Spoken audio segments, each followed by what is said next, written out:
नमस्कार दोस्तों, जोहार एग्जाम में आप लोग को स्वागत है दोस्तों। तो चलिए दोस्तों, आज हम लोग झारखंड क्षेत्र कलकत्ता उत्पाद सिपाही और झारखंड पुलिस का आज हम लोग हिंदी में दोस्तों या दंतुरी मुस्कान का आज हम लोग एमसीक्यू करेंगे दोस्तों, जो आप लोग को एग्जाम में आने वाले एग्जाम में चाहे क्षेत्र कलकत्ता हो, उत्पाद सिपाही हो या झारखंड पुलिस में, इस चैप्टर से आप लोग को यहाँ से 2 से 3 प्रश्न आप लोग को देखने के लिए जरूर मिलेगा दोस्तों। यह दंतुरी मुस्कान से, ये दंतुरी मुस्कान किनके द्वारा लिखी गई कविता है दोस्तों? तो ये है नागार्जुन जी के द्वारा लिखी गई कविता है दोस्तों। तो इसी का हम लोग एमसीक्यू करेंगे दोस्तों, जो मोस्ट इम्पोर्टेंट है दोस्तों, जो आप लोग को आने वाले क्षेत्र कलकत्ता उत्पाद सिपाही ये तीनों एग्जाम में आप लोग से यहाँ से 1 से 2 क्वेश्चन देखने के लिए आप लोग को जरूर से जरूर मिलेगा दोस्तों। तो चलिए दोस्तों स्टार्ट करते हैं। देखिए यहाँ क्या है, फर्स्ट प्रश्न में जन्म से पूछ लिया है क्वेश्चन, किसी नागार्जुन जी का जन्म, क्योंकि देखिए इस चैप्टर का लेखक कौन है दोस्तों? ये या दंतुरी मुस्कान, तो ये नागार्जुन जी है। तो नागार्जुन जी से भी आप लोग को क्वेश्चन पूछ लिया जाएगा दोस्तों, जैसे क्योंकि आगामी जो भी सीजीएल एग्जाम हुआ था कोई भी, उसमें हिंदी में जिस चैप्टर का लेखक थे उनका जन्म भी पूछ लिया जाता था, उनके कहाँ घर है वहाँ पूछ लेते थे, और उनकी रचनाओं कौन कौन रचना की हैं वो सब भी पूछ लिया जाता था। इसीलिए आप लोग को इस कविता का जो लेखक उनके बारे में भी जानना अच्छा है दोस्तों। तो चलिए दोस्तों देखिए इसमें क्या है कि नागार्जुन जी का जन्म कब हुआ था? तो देखिए कब, 1911 में, 1901 में, 1899 में या 1890 ईस्वी में। तो नागार्जुन जी का जन्म कब हुआ था दोस्तों? तो उनका जन्म हुआ था कब? 1911 ईस्वी में। तो चलिए आगे देखिए क्या है, नागार्जुन जी का जन्म कहाँ हुआ था। पहले प्रश्न में क्या था, नागार्जुन जी का जन्म कब हुआ था? तो उनका जन्म तो 1911 ईस्वी में हुआ था। अब पूछ लिया है दूसरा प्रश्न में क्या कि नागार्जुन जी का जन्म कहाँ हुआ, तो उनका जन्म कहाँ हुआ है दोस्तों? तो देखिए क्या है, बनारस, उत्तर प्रदेश के लम्ही गांव में, या बंगाल के महिषादल में, या प्रयागराज के उत्तर में, या दरभंगा जिले में सतलखा गांव के बिहार में। तो नागार्जुन जी का जन्म कहाँ हुआ था दोस्तों? तो उनका जन्म हुआ था दरभंगा जिले में, जो बिहार में है, एक जिला है दरभंगा जिला, वहाँ पर उनका जन्म हुआ था। किनका? नागार्जुन जी का। अब आगे देखिए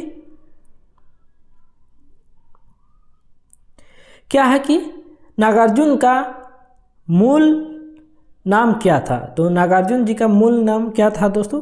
बैजनाथ मिश्र, यात्री, बैजनाथ द्विवेदी या बैजनाथ उपाध्याय। तो देखिए यहाँ इस क्वेश्चन में क्या मूल उनका नाम लिया गया, तो उनका मूल नाम क्या था दोस्तों?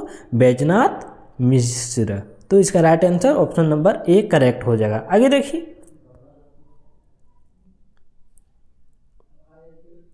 इसमें देखिए नागार्जुन की आरंभिक शिक्षा कहाँ हुई थी? तो नागार्जुन जी की आरंभिक शिक्षा कहाँ हुई थी? हिंदी पाठशाला में, उर्दू पाठशाला में, संस्कृत पाठशाला में या बांग्ला पाठशाला में। तो नागार्जुन जी की आरंभिक शिक्षा कहाँ से हुई थी? तो उनकी हुई थी संस्कृत पाठशाला से में। कहाँ हुई थी? संस्कृत पाठशाला में। आगे देखिए नेक्स्ट प्रश्न में, इसमें देखिए नागार्जुन भारत में अध्ययन के लिए कहाँ कहाँ गए थे? तो नागार्जुन जी अध्ययन के लिए भारत में पूरे कहाँ कहाँ पर भ्रमण किए थे, कहाँ कहाँ पर गए थे? तो इलाहाबाद और बनारस में, कानपुर में, या बनारस तथा कोलकाता में, दिल्ली तथा इलाहाबाद में। तो नागार्जुन जी भारत में अध्ययन के लिए कहाँ कहाँ गए थे? तो आप लोग को इस चैप्टर को पढ़ेंगे, इस कविता को, तो भली भांति अच्छी तरह से पता चल गया होगा दोस्तों कहाँ गए थे ये, बनारस और कलकत्ता।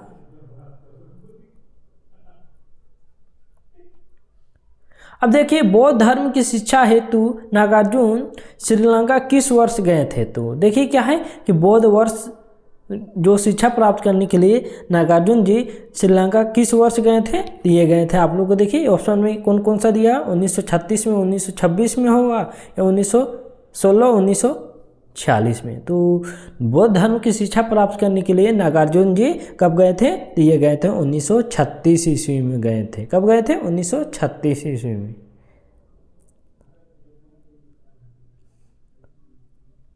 अब देखिए कितने वर्षों के पश्चात नागार्जुन जी 1938 में वापस सौदे लौटे थे। सौदे तो 4 वर्ष 2 वर्ष, 3 वर्ष या 5 वर्ष में। तो क्या हो जाएगा, कितने वर्षों में, 2 वर्षों में लौटे थे। आगे देखिए, देखिए क्या नागार्जुन किस स्वभाव के व्यक्ति थे। तो नागार्जुन जी किस स्वभाव के व्यक्ति थे, धूमकड्डी और अक्कड़, शांत, चंचल, ईर्ष्यालु। तो नागार्जुन किस स्वभाव के व्यक्ति थे नागार्जुन जी, तो ये थे धूमकट्टी, घुमंकट्टी और अखंड थे।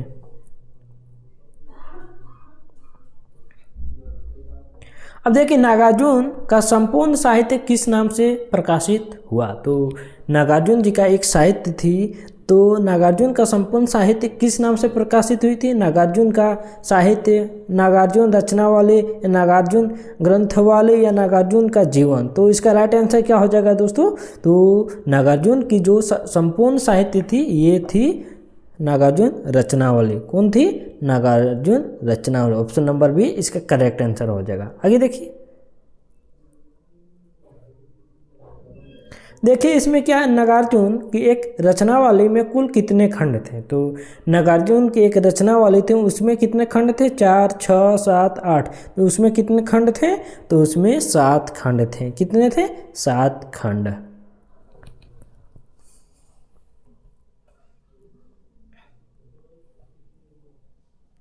अब देखिए किस भाषा की कविता के लिए नागार्जुन को साहित्य अकादमी पुरस्कार प्राप्त हुआ था। तो वो कौन सा कविता था जिसके चलते नागार्जुन जी को साहित्य अकादमी पुरस्कार मिला था। वज्र भाषा, अवधी या खड़ी बोली या हिंदी या मैथिली। तो वो कौन सी भाषा थी, तो इसका राइट आंसर क्या हो जाएगा, ये हो जाएगा आप लोग को मैथिली भाषा।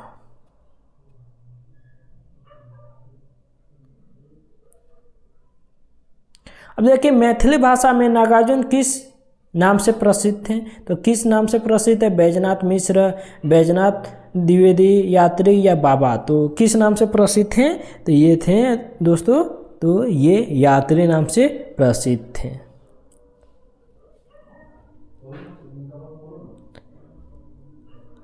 अब आगे देखिए नागार्जुन ने किन किन भाषाओं की रचना की है।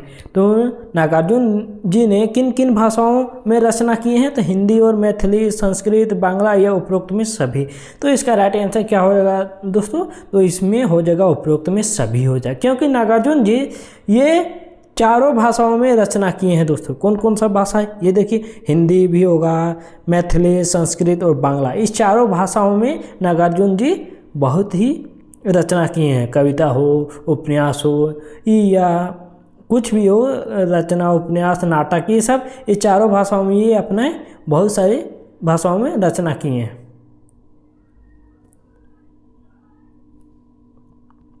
अब आगे देखिए क्या है 14 नंबर प्रश्न में, इसमें देखिए नागार्जुन को अन्य किस नाम से जाना जाता है। तो किस नाम से जाना जाता है, आधुनिक कबीर, जादूगर, बैजनाथ मिश्र या आधुनिक सूरदास। तो क्या नागार्जुन जी को और अन्य किस नाम से जाना जाता है, तो उनका अन्य आधुनिक कबीर के नाम से जाना जाता है।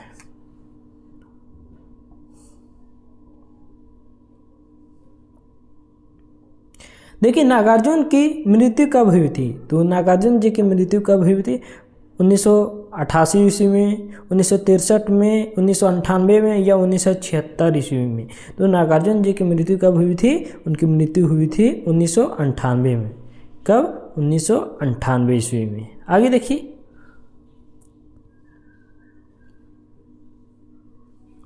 यह दंतुरी मुस्कान में किसके सौंदर्य को बताया गया। तो ये चैप्टर है दंतुरी मुस्कान, इसमें किसके सौंदर्य को बताया गया, नवजात शिशु की मुस्कान के सौंदर्य को, बूढ़े व्यक्ति की मुस्कान के सौंदर्य को, या नवयुवक की मुस्कान को, या उपरोक्त में सभी। तो इसका राइट आंसर क्या हो जाएगा दोस्तों, तो इसका राइट आंसर हो जाएगा नवजात शिशु की मुस्कान के सौंदर्य को इस दंतुरी मुस्कान में सौंदर्य को बताया गया है दोस्तों। तो इसका राइट आंसर क्या होगा, ऑप्शन नंबर ए करेक्ट हो जाएगा।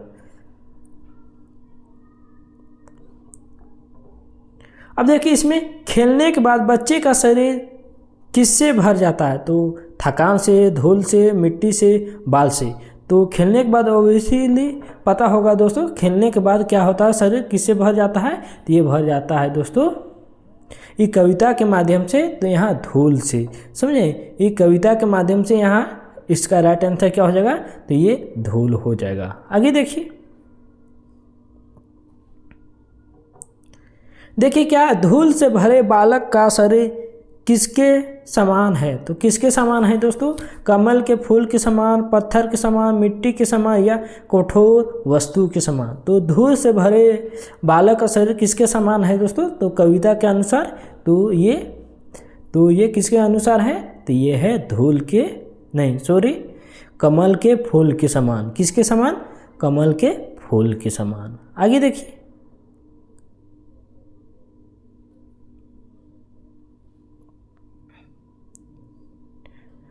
देखिए कवि का मन किसकी भांति निरस और गुट हो गया था, तो महुए की भांति, सूखी डाली की भांति, बांस और बबूल की भांति या मुरझाए पौधे की भांति। तो किसके अनुसार हो गया था दोस्तों, तो इसका राइट आंसर क्या हो जाएगा, कौन सा हो जाएगा, तो ये हो जाएगा आप लोग को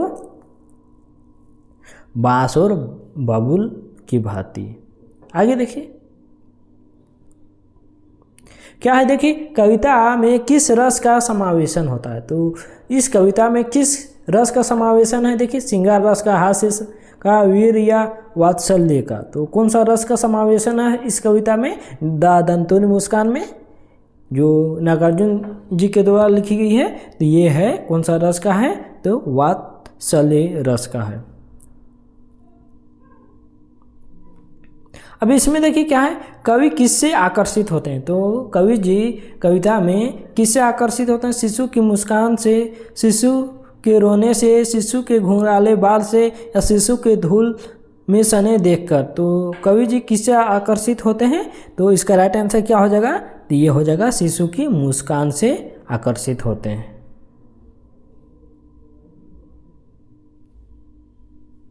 अब देखिए क्या, यह बच्चों की दंतुरी मुस्कान किसमें भी जान डाल देगी, तो रोगी में, पक्षी में, या कमज़ोर में, या मृत में। तो जो बच्चों की दंतुरी मुस्कान किस में जान डाल देगी, तो ये होगा इसका राइट आंसर, तो ये हो जाएगा आप लोग को दोस्तों क्या हो जाएगा, शिशु की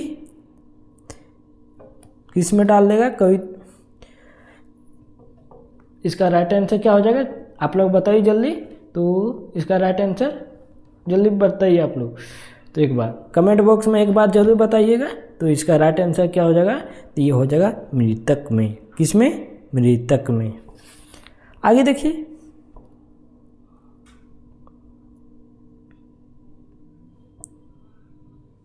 देखिए कवि ने किसकी मुस्कान को दंतुलित मुस्कान कहा, तो वृद्ध की, युवक की, बच्चे की, या युवती की।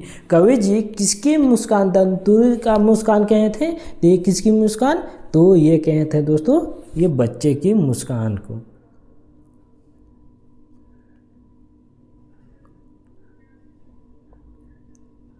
अब देखिए इसमें क्या है, कवि की झोपड़ी में क्या खिल रहे थे, कवि जी के झोपड़ी में क्या खिल, जलजात, गुलाब, गेंदा या फूल। तो क्या खिल रहे थे कवि जी के झोपड़ी में, तो ये खिल रहे थे जलजात। क्या खिल रहे थे, जलजात।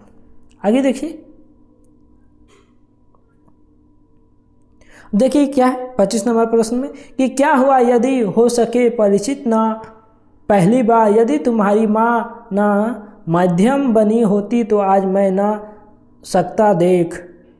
किस कविता का भाग है दोस्तों, तो ये किस कविता का भाग है दोस्तों, आप लोग इस कविता को अच्छी तरह से पढ़े रहिएगा तो आप लोग को एक लाइन पढ़े रहिएगा तो आप लोग को पता चल जाएगा कि ये किस कविता का लाइन है। आप लोग को एग्जाम में अगर ऐसा ही देगा तो आप लोग कन्फ्यूजन हो जाएगा, इसीलिए आप लोग पूरे डिटेल से कविता को पढ़े रहेंगे तो आप लोग को कन्फ्यूजन नहीं होगा एग्जाम में जाके कि कौन सा है, कि बादल का है, कि उत्साह का है, या दंतुर मुस्कान का है, या माता का आंचल का। तो आप लोग कविता अच्छी तरह से पढ़े रहिएगा तो आप लोगों को पता चल जाएगा कि ये कविता किसकी है, तो ये दंतुलित मुस्कान की कविता की है।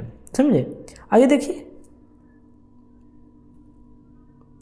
अब देखिए इसमें क्या है, किसे छूने से शेफालिका के फूल झड़ने लगे थे, तो हवा को, दंतयुक्त मुस्कान को, बादल को या जल को। तो इसका राइट आंसर क्या होगा 26 नंबर प्रश्न का। तो देखिए किसके छूने से शेफालिका के फूल झड़ने लगे थे। तो इसका राइट आंसर क्या हो जाएगा, तो ये दंतयुक्त मुस्कान को छूने से।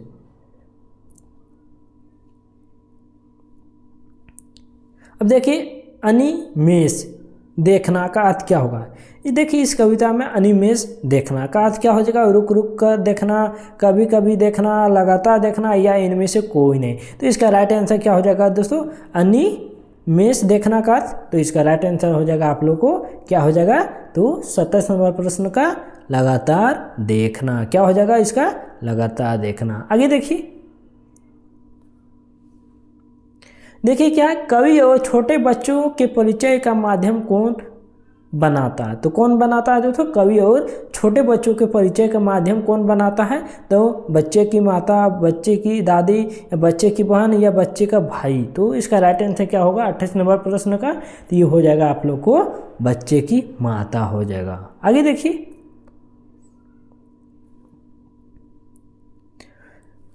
कवि ने चीर प्रवासी किसे कहा। तो कवि जी चीर प्रवासी किसे कहा है, बच्चे को, माता, बच्चे की माता को या स्वयं को या लोगों को। तो कवि जी किसे कहे हैं, तो ये कहे हैं स्वयं को। आगे देखिए लास्ट प्रश्न आज के लिए इस सेशन का। देखिए किसकी उंगलियां बच्चे को मधुर पर्क कराती रही है। तो कवि की, माता की, बहन की या डॉक्टर की। तो इसका राइट आंसर क्या होगा 30 नंबर प्रश्न का, तो ये हो जाएगा आप लोग को ऑप्शन नंबर बी, माता की। तो चलिए दोस्तों आज के लिए हम लोग यहीं तक मिलते हैं, फिर मिलते हैं नेक्स्ट कविता में। हम लोग MCQ में मिलते हैं, जो आप लोग को बहुत ही हेल्पफुल रहेगा। अगर दोस्तों आप लोग को ये सेशन ये अच्छा लगा तो आप लोग एक बार लाइक, सब्सक्राइब और शेयर एक बार ज़रूर कर दीजिएगा। जो भी अपना मित्र होगा उनके पास ज़रूर शेयर कर दीजिएगा और उन लोग को भी सहयोग कर दीजिएगा। तो चलिए दोस्तों आज के लिए हम लोग यहीं तक मिलते हैं, फिर मिलते हैं नेक्स्ट क्लास में।